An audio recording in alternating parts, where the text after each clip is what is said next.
Welcome to the Daily Show. Thank you. By the way, I do anything Steve Ballmer says. Oh. No, I do. I'm a Clippers season ticket holder, and he's a legend. So That's you it. wait. So you go to the Clippers games? I go to the Clippers games, and I love the team. Oh, has it? How long have you been a fan? 2 years. So. No, that counts. I live in Los Angeles. Everything I love is from. I'm a Cubs fan, Bears fan. The Bulls have become quite the embarrassment, and the Clippers were this team of these grinders, of these guys. Yeah. And I fell in love with them. And then they signed 2 superstars after I bought season tickets. Yeah. So it's really fun. I mean, look, I'm a longtime Cubs fan. I know about sticking with the team. Yes. Oh my God. Yeah. No one can say you're flimsy in your support of a team. No, I'm not. What's the camera? What is it's this? I take pictures. As a matter of fact, I hold on. Oh yeah, that's a beautiful shot. But. All right. Here's the thing, though. I have a show going up at the Leica Gallery in L.A. in January, and one of these pictures might be in it. Wait. So what? Like a professional photographer? Or? Yeah. I have shots of John here. I always brought my camera. I've actually this is just Letterman. Every talk show I go on, I bring it with me. Even Hoda and Kathy Lee. I have. But all these shots. we have cameras. Like we can. Yeah, but it gets me. I don't want to see me. I want to see you. And by the way, who else gets this perspective? And by the way, you are incredibly photogenic and handsome. Thank you, Jeff. This is wow. Yeah. Let me ask you this. You can ask me anything you want. That's exactly what I was going to ask you about. Is okay. anything? Yeah.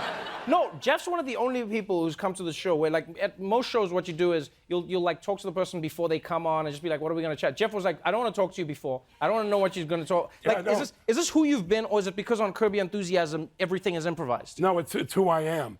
I actually, over the years, I've been doing talk shows for a lot of years. The only one that I didn't do a pre-interview was when John was here. Right. And so I love that we didn't do a pre-interview.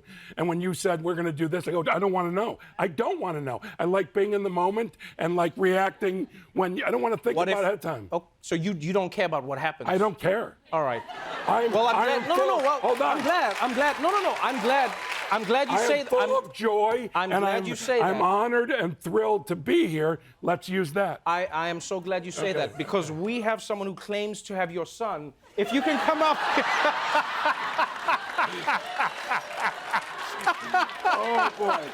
Oh boy.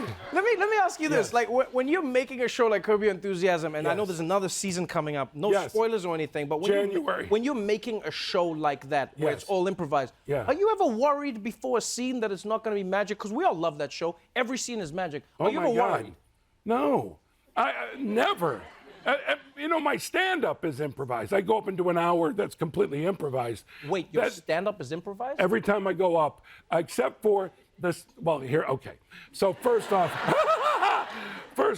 never. It's what I do. It's what we do. Larry David and I laugh all day long, both on and off camera. And it is so. And Larry David wrote the scenario, so I trust that it's going to work. And it does, and it's fun.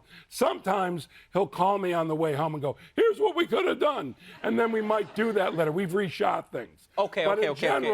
In general, it works. It just works. So tell me about the special then, because you've got a Netflix special, and then like everyone knows that's what you've done for like 20-odd years in stand-up. It's just like 37 years. 37 years you've been improvising? Yeah. So I started when I was 20. I'm 57. I don't want people doing math. But here's the thing. Netflix says, okay, we want you to do a special. Right. I've kind of had that in my pocket for like 3 years. So I worked hard developing a show that was special. Because when I was a kid, comedy specials were special. Now I'll have an opening act. 6 months later, I'll go, "Hey, how you doing?" "Oh, I just filmed my special." And I'll think to myself, "Oh, that's not going to be good." But even though they're funny, they're just not ready. Right. So I worked hard to have a special that's not a "what's so special about my special." I filmed. Wait. Go back. Say that again. I worked to have a special. I worked hard to have a special that wouldn't be a what's so special about my special. Got it. Which when you watch specials. Yes, sometimes you ask that. You go like, why is this special? Why? I mean, I get depressed when I watch most comedy specials. Wow. I do. You're funny. You need to talk to someone, Jeff. No, I don't need to. But if you're getting depressed when watching stand-up, you need to talk to somebody. I have therapy, but that doesn't come up. I've got other things I'm sad about. Anyhow, I filmed I did 2 shows in one night. First show, I did the beginning, the middle, and the end that I'd worked on. So second show, I went up and let it rip, and that's the special that airs. Like I improvise a lot. That is amazing. I improvise a ton because it's too arrogant to say to Netflix, yeah, give me your money, I'll make it up, it'll work. And by the way, it might, but it might not. And that's just not a risk in that situation. So what if you have a joke that crushes on a night? Yeah. You just let that joke go? Quite often, yes. I do. It was nice in the moment. But don't you think that's like a waste of jokes? I mean, like we live in an environment like there's climate change, like turtles are being like strangled, and you're throwing away jokes here. This is wastage. You should be recycling the jokes here. You know why I throw away jokes? Why? Because I always think of new ones. That's right. That's what makes you special. Yeah, that's Jeff Garlin, Our Man in Chicago, is currently streaming on Netflix. Jeff Garlin, everybody.